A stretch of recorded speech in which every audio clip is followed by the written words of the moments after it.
txikitatik gainera, nire lehenengo hizkuntza beti euskera da. Bai, familiatik, aitak, amak, denak euskaldunak izan gara, eta etxean hitz egiten den euskera da. Dudai gabe ez, batipat aspaldidanik gure hizkuntza delako, eta azkenen horren beste urten ondoren altxor bat delako.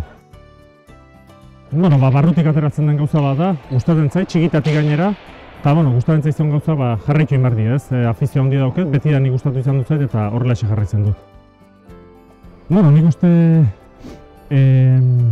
pixko bat dela heziketa kontu ez, nahi dutzen zait, bai Nafarro guzin, Nafarroan gaude eta Nafarroari buruz hitz egiten dut ez, baina batipat jotengan alderdi guzita pixka bat erakutsi zein izan duen euskararen historia ez, eta nik uste hortik aurrera jendeak onartzen baldin badu, hortik aurrera errazago izango dela euskara ikasteko, ze niretzako zoritxarrez asko nahasten da euskara eta politika, eta ez luke zengatiken horrela izan behar.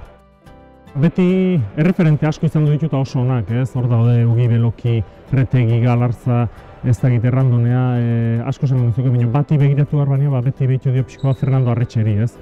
Batipat kantxatik eta kantxatik kanporare bai, pilotari handia izan du delako, 24 urtetan kirolari izan du delako, eta horrexegatiken beti asko matxatu izan du.